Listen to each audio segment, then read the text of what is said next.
जय हिंद साथियों, स्वागत है आप सभी का एक बार फिर आपकी अपनी फैमिली ओनली स्टडी में। इस वीडियो में कुछ ऐसे तरीके आपको बताऊंगा मैं आज, जिनका आप यूज़ करते हैं तो लिटरली आपकी लाइफ में बहुत सारे चेंजेस आने वाले हैं। अगर आपका मन पढ़ाई में अब से पहले नहीं लगता था, तो आई थिंक इस वीडियो को देखने के बाद आपका पढ़ाई में मन लगना स्टार्ट हो जाएगा।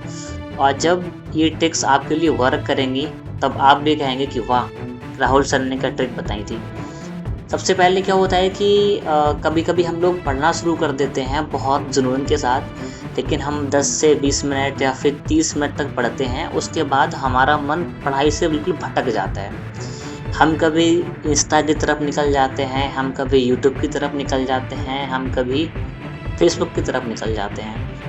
और कभी-कभी क्या होता है कि हमारे माइंड में जो कुछ अनचाही चीज़ें होती हैं, जो हमारी पढ़ाई को डिस्ट्रैक्ट करती हैं, हम उन चीज़ों को सोचने में अपना समय लगा देते हैं, जिसकी वजह से हमारी पढ़ाई डिस्ट्रैक्ट हो जाती है। तो ये वीडियो आपके लिए है। आज मैं इस वीडियो में आपको बताऊँगा कुछ ऐसे 5 साइंटिफिक तरीके, जो लगभग सभी टॉपर्स फॉलो करते हैं और पढ़ाई में लगभग 100% फ़ोकस वो लोग लगा पाते हैं। तो वीडियो को पूरा ज़रूर से देखिएगा। सबसे पहली ट्रिक ये है कि अपने ब्रेन को ट्रेन करो।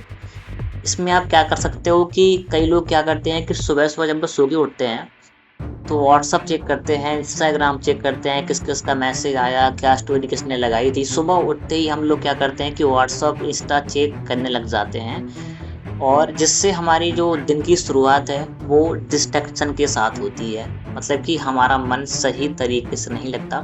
अगर हम आधे 1 घंटे हम स्टार्टिंग में अपने बिस्तर पे ही व्हाट्सएप, इंस्टा को दे देते हैं, तो फिर अगर हम कोई भी चीज़ करते हैं, ख़ास करके ऐसी इसमें रियली में माइंड लगता है, तो उस चीज़ में हमारा मन नहीं लगता।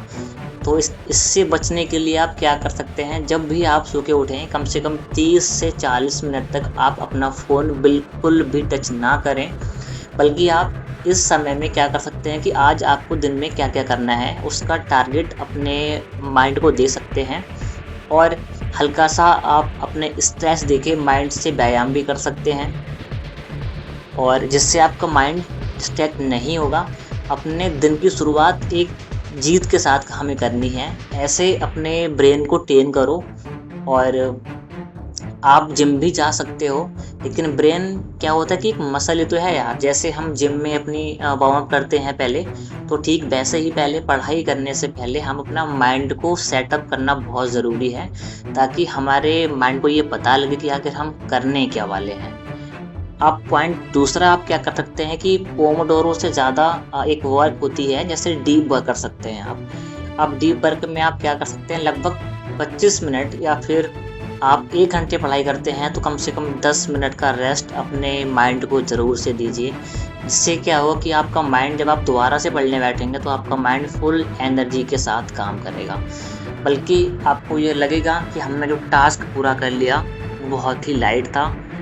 तो स्टडी के लिए डीप वर्क करना बहुत ज़्यादा ज़रूरी है।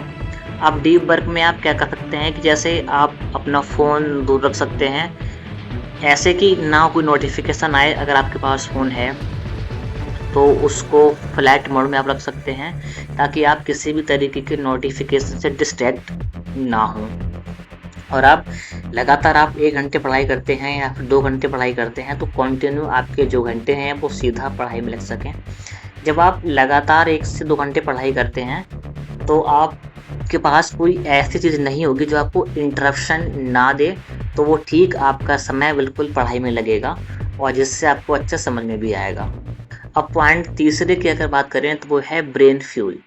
इसमें आप क्या कर सकते हैं, जैसे कि बहुत ज़्यादा मायने ये रखता है कि आखिर हम क्या चीज़ खा रहे हैं। खाना या डाइट बहुत ज़्यादा इम्पोर्टेंट है हमारे माइंड को हेल्दी रखने के लिए। हमें सिर्फ ये नहीं देखना है कि हमें क्या-क्या आता है, या सिर्फ हमें अपने माइंडसेट्स, अगर हम अपने माइंडसेट से जो फ़ोकस करते हैं पढ़ाई पे, तो मतलब पूरा माइंडसेट काम नहीं करता। हमें अच्छी एनर्जी की भी आवश्यकता होती है। अगर हमारी बॉडी में अच्छी एनर्जी होगी, तभी हमारा माइंड एक सही डायरेक्शन में काम कर पाएगा। तो माइंड को हेल्दी रखने के लिए आप क्या कर सकते हैं, आप बादाम, अखरोट का सेवन कर सकते हैं, आप केला खा सकते हैं सुबह-सुबह। दूध के साथ, या फिर आप भरपूर मात्रा में सुबह उठते ही पानी पी सकते हैं, जिससे आपका फ़ोकस बना रहेगा। और क्या करना है कि जैसे जंक फूड होते हैं, हम लोग सुबह-सुबह कई बार क्या करते हैं कि जंक फूड खाना शुरू कर देते हैं, तो वो नहीं खाने चाहिए, क्योंकि उनमें एनर्जी तो बहुत लो होती है, लेकिन उसमें बिल्कुल फ़ोकस हमारा ज़ीरो हो जाता है। वो एक्टिव ब्रेन के लिए हेल्दी फूड खाना बहुत ज़रूरी है। तो हेल्दी फूड की बात हो गई। अब नंबर 4 पे आप क्या कर सकते हैं, पॉइंट 4 ये है कि हमारा स्टडी स्पेस का रूल एक रखिए। जैसे कि क्या होता है, कई बार हम अपने बिस्तर पे ही पढ़ना शुरू कर देते हैं। तो हमें बिस्तर पे जब हम पढ़ना शुरू करते हैं, तो हम लगभग 10 से 15 मिनट या 1 घंटे तक ही पढ़ पाते हैं, उसके बाद हमें नींद आना स्टार्ट हो जाती है। तो एटलीस्ट आप ये करिए कि जहाँ आप सोते हैं वहाँ पढ़ाई करने से बचिए, वहाँ आप लंबे समय तक नहीं पढ़ पाएँगे, क्योंकि माइंड हमारा उस जगह को खोजता है जहाँ उसको रिलैक्स फ़ील होता है, जहाँ उसको रिलैक्स ज़ोन मिलता है, ये उस जगह को बहुत ज़्यादा फ़ील करता है। तो आप एटलीस्ट ऐसी जगह पे बैठ के पढ़ाई ना करें कि जहाँ पे आपके माइंड को बहुत ज़्यादा रिलैक्स फ़ील होता हो। अब इससे बचने के लिए आप क्या कर सकते हैं, आप एटलीस्ट अपना जो टेबल है, चेयर है, उसको एक कॉर्नर में, या फिर जो घर में आपकी ज़्यादा अच्छी जगह आपको लगे, जहाँ पे आपको पॉजिटिव वाइब्स आती हो, आप वहाँ पे उसको सेट कर सकते हैं। आप वहाँ पे बैठ के पढ़ सकते हैं, और उस जगह को आप सिर्फ़ उस पढ़ाई के टाइम में इस्तेमाल करिए, बाकी फ़ालतू टाइम उस जगह पे आप स्पेंड नहीं करिए, वरना आपका माइंड उस जगह को भी रिलैक्सन ज़ोन समझने लग जाएगा।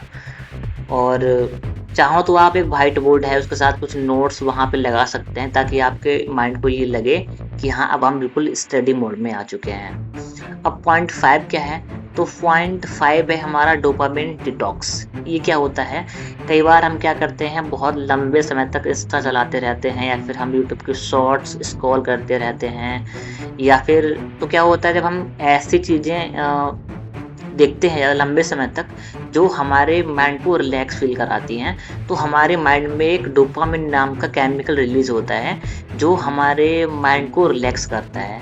आप जितनी बार स्क्रॉल करेंगे रील्स को, जितना आपका मन उस चीज़ में लगेगा, तो उतना ज़्यादा आपका माइंड डोपामिन रिलीज़ करेगा। फिर उसके बाद क्या होगा कि आपका जो फ़ोकस है, अगर आप किसी अन्य चीज़ में लगाना शुरू करेंगे, तो आपका माइंड उतना ज़्यादा डोपामिन रिलीज़ नहीं करेगा, जिसकी वजह से आपका पूरा कंसंट्रेशन लेवल आपके उस काम पे नहीं रहेगा देन जिसमें ज़्यादा डोपामिन रिलीज़ होता है उसकी अपेक्षा। तो इससे बचने के लिए आप क्या कर सकते हैं, एटलीस्ट आप कम से कम 2 घंटे अपने बना लो, जिसमें आपको नो स्क्रीन ज़ोन में रहना है। जैसे कि सोशल मीडिया से आपको बिल्कुल ही कट हो जाना है, एटलीस्ट 2 से 3 घंटे के लिए पर डे। क्योंकि सोशल मीडिया को एक टाइम पर यूज़ करो, जैसे कि आप पढ़ाई करने के बाद शाम को हो गया, दोपहर में लंच के टाइम हो गया, आप 10 से 20 मिनट, या फिर रात को सोने से पहले आप आधे घंटे से लेकर 1 घंटे तक फ़ोन का इस्तेमाल कर सकते हैं, जिससे आपका माइंड में डोपामिन रिलीज़ बहुत कम होगा और आपका उतना ज़्यादा फोकस आपकी पढ़ाई पे बना रहेगा।